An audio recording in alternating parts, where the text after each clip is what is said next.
Au cours des briefings de presse tenus ce mardi 23 juillet sur les réformes du gouvernement engagées dans le secteur de la justice, le ministre d'État à charge de la justice et garde des Sceaux, Costa Mutamba, répondant à la question sur les auteurs de malversations financières et de détournement de deniers publics, a indiqué que toute personne qui va détourner un seul dollar des Congolais aura sa place à la prison de Mokala.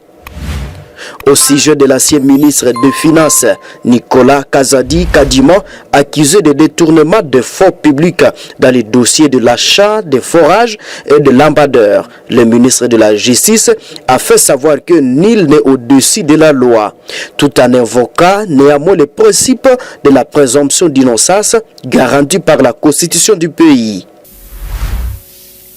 Je recevais des plaintes tous les jours.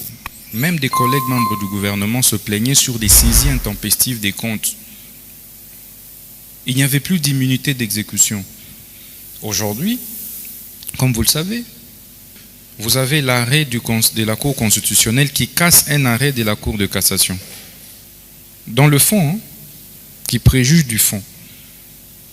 Et donc, du coup, le principe de la séparation des juridictions, des fonctions juridictionnelles, les ordres de juridiction n'existent pas dans la pratique. Le Conseil supérieur de la magistrature, sur le plan maintenant du fonctionnement, le Conseil supérieur, c'est quoi la nature juridique du Conseil supérieur de la magistrature? C'est un flou. Est-ce que la justice appartient à la magistrature seule? C'est des questions de fond que nous devons nous poser. Non. La justice est une question globalisante qui va au-delà de la légalité, la justice. Donc, qui implique tous les acteurs de la société. Est-ce qu'il n'y a pas moyen aujourd'hui que, au-delà de tout, que le Conseil supérieur de la magistrature soit ouvert? Est-ce qu'il n'y a pas moyen de réfléchir froidement sur une réforme?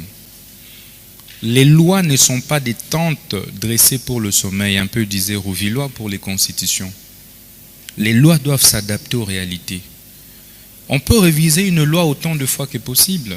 Il ne s'agit pas d'une attaque contre un individu. Regardez, est-ce qu'il n'y a pas moyen soit d'insérer le président de la République comme partout ailleurs, en France, en Belgique, partout ailleurs, il est anormal qu'un ministre de la Justice soit en dehors du Conseil supérieur de la magistrature. Ça n'existe nulle part au monde. Ceci veut dire, il peut même être un membre simple, mais il doit être là. Parce que c'est lui qui est le bras, qui est le pont entre le pouvoir judiciaire et le pouvoir exécutif. C'est comme ça que vous verrez vous-même que parfois les présidents, le pouvoir judiciaire voit directement la première ministre ou le premier ministre à l'absence du ministre de la Justice. En fait, ces désordres-là, ça n'aide pas. On ne sait pas on est dans quel système. C'est pourquoi le gouvernement de la République, par notre entremise, va procéder aux réformes.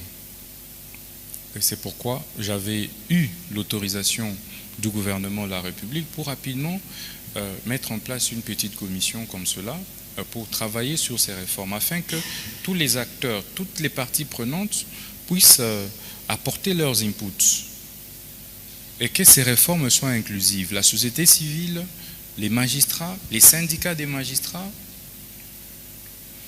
le ministère de la Justice et bien d'autres structures, la présidente de la République, tout le monde soit là et que nous puissions prendre des réformes qui puissent aider réellement le pays.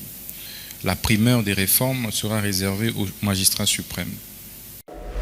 En outre, ce dernier a déclaré avoir mis en place un cadre de concertation avec le procureur général près de la Cour de cassation afin de poursuivre tous les cas liés à des détournements de deniers publics. Bien plus, le ministre a aussi fait savoir que les mécanismes d'enquête parallèle contre le blanchissement des capitaux ont été mis en place.